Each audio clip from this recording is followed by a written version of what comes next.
কর্তৃপক্ষ ২৪ ঘন্টা অবজারভেশনে রাখেন, সেটাই স্বাভাবিক নিয়ম। কিন্তু যে ভাইটাল সাইন্স অথবা অন্যান্য যে প্যারামিটার্সগুলি আছে এগুলি যথেষ্ট উন্নতি লক্ষ্য করছি। কনসিয়াসনেস রিগেইন করেছে।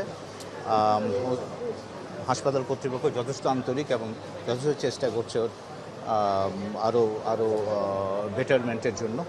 সো আমরা খুবই আশাবাদী যে আগামী একদিনের মধ্যে আমরা উল্লেখযোগ্য পরিমাণ সিগনিফিকেন্ট ইমপ্রুভমেন্ট দেখতে পারব। সাধারণত ২৪ ঘন্টার পরে কর্তৃপক্ষ ওর প্যারামিটার্স দেখে আমাদেরকে বলবেন যে ওর শারীরিক অবস্থাটা কী, সেটার উপর ভিত্তি করে ওর পরবর্তী পদক্ষেপ নেওয়া হবে।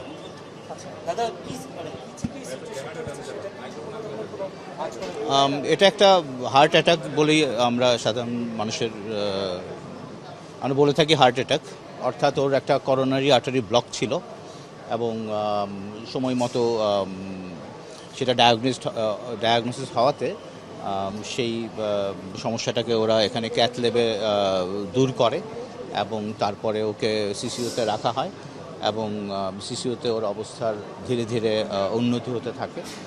অবস্থা প্রথমে অবশ্যই একটু ক্রিটিক্যাল ছিল, বাট যত সময় যাচ্ছে ও রিকভার করছে এবং আমরা আশাবাদী ২৪ ঘন্টার মধ্যে আমরা আশা করছি উনি উন্নতি করবেন। তবে বিদেশে নেওয়ার কোনো পরিকল্পনা আছে কিনা, মানে এখান থেকে কোনো বার্তা পেয়েছেন কিনা? ২৪ ঘন্টা খুবই ক্রুশিয়াল সময়। ২৪ ঘন্টা পর হাসপাতাল কর্তৃপক্ষের সঙ্গে পরামর্শক্রমে আমরা পরবর্তী ব্যবস্থা নেওয়ার চেষ্টা করি।